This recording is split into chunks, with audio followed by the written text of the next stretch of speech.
Still trudging through it. Can't quite kick it. NPCs.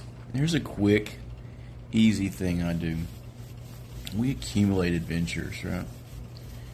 We check out other people's stuff all the time. I use them for bolt-ons, but they usually come with pre-gens. I take those pre-gens and I have an NPC folder on my VTT that I use, and I load them up. So every pre-gen I just create as an NPC and it's stored away. The extra character sheet you can pull out for retainers, hirelings, NPCs, and rival adventuring parties. Because a key component in adventuring, that if you're in a big mega dungeon, there's going to be other adventuring parties. So I like having a lot of little NPC sheets ready.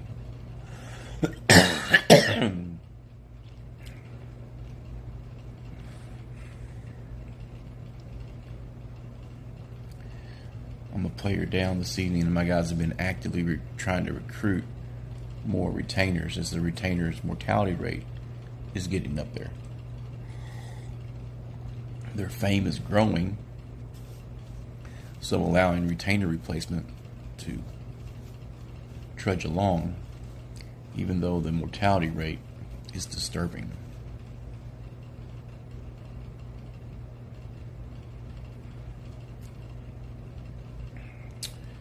I'm also expecting a rival adventuring party to be a large encounter eventually.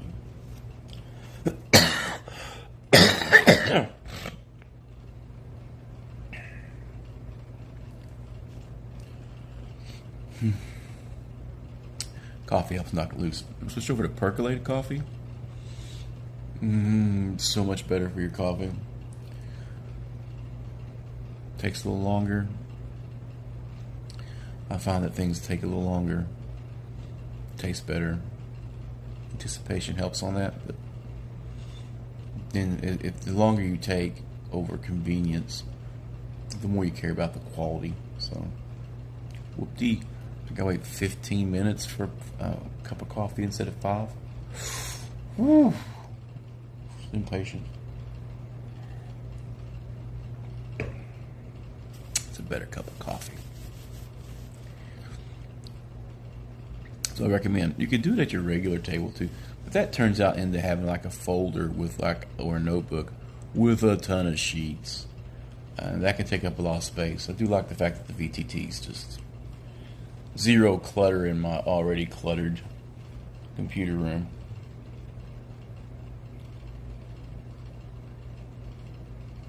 But that clutter just turns into tabs. A lot of tabs open as opposed to a lot of sheets laying in front of you.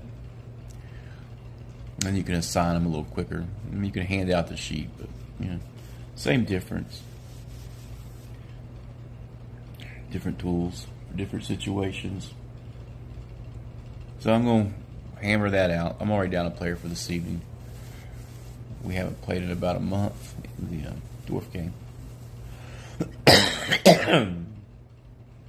Health problems for older gamers disrupt table times, and we played more consistently on my bi-weekly schedule than the weekly schedule. More cancellations with the weekly. I think that's just the season. Now, we've had some weather issues, environmental issues, and health issues, and once those start rubbing on each other, you have a lot of cancellations. But it'll still be fun. These guys could actually be a table game. Everybody in this VTT is local, except for one player.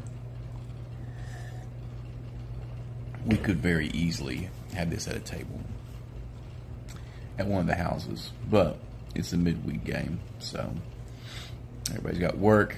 It's easier to just log off and go right to bed. It does have a a bonus feature built into using the digital interface. And we're all pretty busy on the weekends, so it's working out.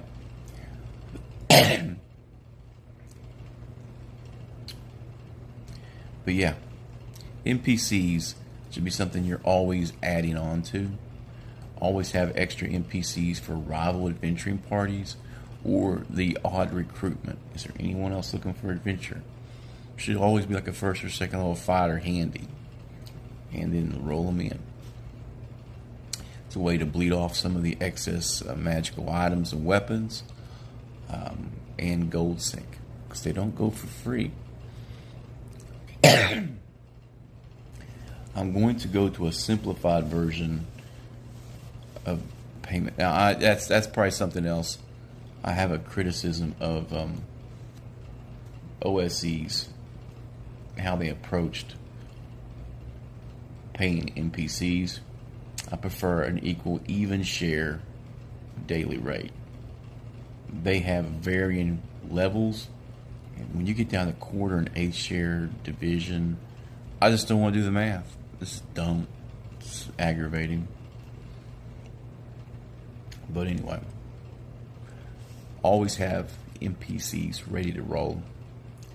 Use the pre-gens from any modules you get. If you're never going to use them as NPCs, as a little personality quirk. Usually has a portrait, which is really nice, and all the equipment laying out there, you just throw it in there. I usually have all the NPCs from the mega dungeons, pre-gens done up, plus all of the rival adventuring parties in folders ready to go in case there's an encounter. And in several of my instances, those rival adventuring parties have become long-term rivalries.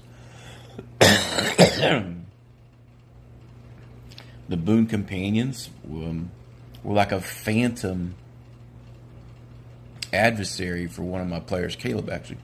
And because they would leave lots of graffiti, and it was like they're taking all our treasure, and so they had a war words via graffiti back and forth, and they would argue in the tavern. But I never rolled them as an encounter in the dungeon. And I'd already decided that the first result for a random encounter with adventuring party was going to be the boon companions, because they had already decided to kill them. They had already decided. But anyway, thought I'd share it real quick. I've not been making videos because I've been coughing so much, and the more I talk, the more I cough. It makes it rough. But yeah, utilize the tools of the medium you're using to the best of your ability to make your job easier as a DM. Because players like to randomly say, hey, I want to recruit somebody. And if you don't have a character sheet ready or NPC, it begins very bare bones. Now, if you have a variety and you want to add a certain personality type or an adventure hook, say it's an area where a halfling or a gnome or half orc would be handy, you have one already made, you can just grab one you've already put a little thought into. And I'm not one to do tons of pre-prep, but I like having just stuff available and then wing it. It makes it easier to wing it. But anyway, game well, game often, y'all, and have a good time. Stay healthy.